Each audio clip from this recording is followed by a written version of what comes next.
What's up, family? Check this, family. I got some shit I want to share today, right? I got a friend, a Pacific friend, well, internet friend, right? That I want to holler at, let her know how I feel about our past relationship online, which is basically an imaginary relationship for the most part. Don't get me wrong, family. I believe the internet is one of the greatest tools invented. I really and truly do. When it's used for what it's suited for, what makes it really important. Okay. The information that we receive off here from various people per se, right? And as long as it's real, as long as we keep that shit thorough and 100, it's cool. But that ain't gonna ever really happen. So what you have to do by using your common sense is to determine exactly what you want from this motherfucker and who you gonna listen to. Okay, that's what's up. All right, there's no doubt about it. I've learned a lot of things on here, but at the same time, I've had to learn, like I did in prison, to be careful of what I digest. Okay, because an example, I'm gonna put it this way: once we start reviewing Section 2, the 13th Amendment, and we realized that private prisons were illegal, that no one could be sent to a private prison for a federal or state crime because it was a state or federal crime, meaning that you had to go to state prison or federal prison. There was nothing in the provision that provided for a private prison. And no matter how many times you sign and say you want to go to that motherfucker, Section 2 said, no, you can't do it that way. We're going to protect you from your own ignorance. Well, of course, nobody's talking about that. Nobody wants to hear about that. The thing that I'm saying is that once that was determined, they changed in the state of Georgia penal systems what you could read. They changed the laws in such a manner that you only read Section 1. Any book you picked up after we went to the Supreme Court about it, they only shared Section 1, which basically says I can subject you to involuntary servitude if you commit a crime. Section 2 just basically said that shit ain't gonna get it. Cause the law can be crooked too. So we're gonna protect it so that there's no involuntary servitude at all in the United States. The territory is controlled by the United States, period. Well, that's another story for another time. I hope some of you have listened because it applies to you right now in a lot of ways. But here's back to my friend, Miss Alicia, whatever your last name is now.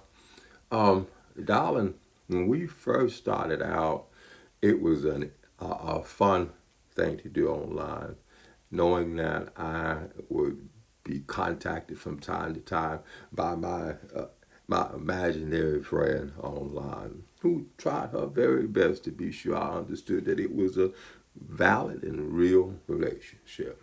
Okay? And I in return wanted you to know I thought you were the sweetest thing in the world. I love pretty women and I can't help that. Okay? And you had so much soul in your voice on the internet. So I became fond and attached to you. Calling you my fam was a deal. You're familiar with your familiarities or your connection to anything that I may have been in or may still be in wasn't relevant. You were my fam. Okay?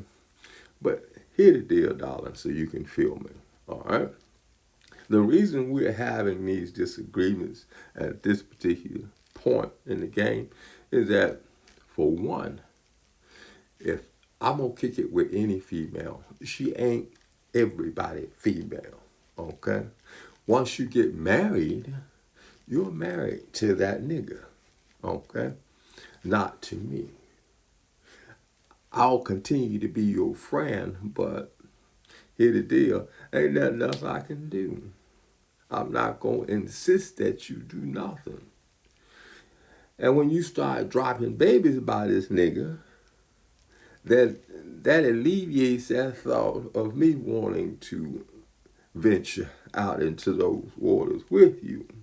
Because like any other nigga, you may accept another child from another nigga, but here's the deal. During the time of your relationship with the individual, if they continue to do that, then like I said, they're not truly interested in fucking with you and the possibility of you having children with that individual.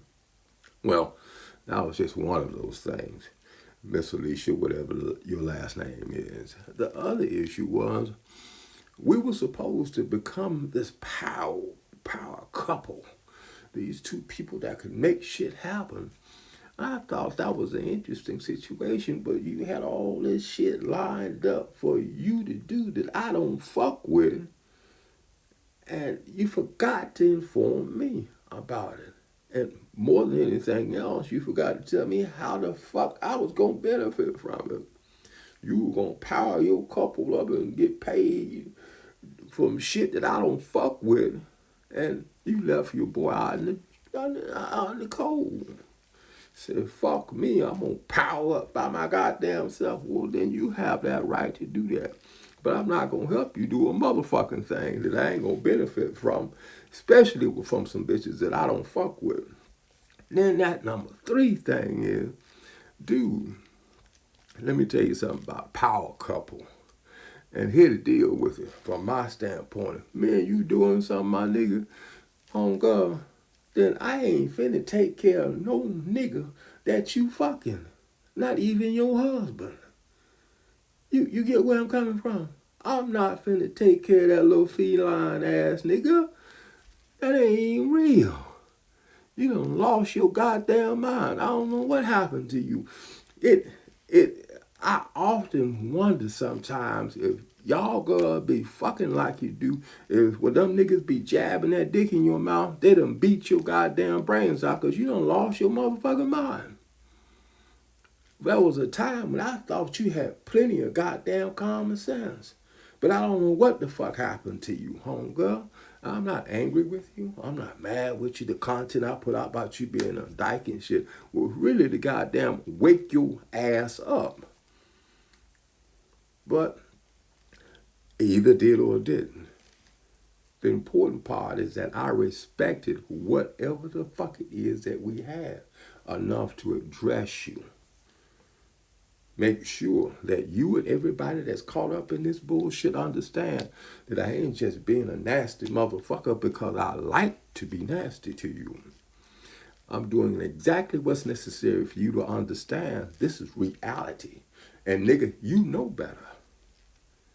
I don't give a fuck about no niggas that you used to run and how you used to do whatever the fuck you do. That don't mean nothing to me. Okay? Now, we're going to leave that shit alone because I don't think you got nuts enough to address me on a personal form like you used to so that we can really have a conversation. Now, let's move on to some other shit because that's relevant right now too. God, let me reiterate something for you. They've been shooting all these new platforms at me, right? For me to get involved in and push you guys to be involved in. Guys, ain't nothing they got online that these people ain't connected to. I don't give a fuck what it is. VPN, TV, it don't matter. They're caught up in it. So just be careful. And whatever you do, do not be deceived to believe that anything has changed until some niggas get locked the fuck up. And you see their ass behind bars. One other thing. This family is beyond colors.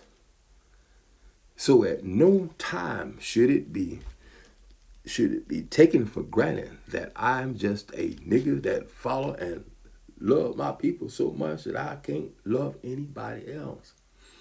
I love people. That's always been my platform.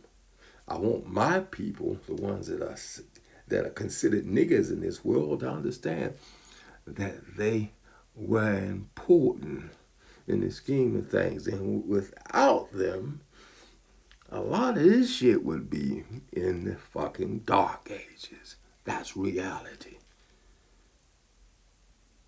But as far as everybody else is concerned, guys, if we put aside what the 1%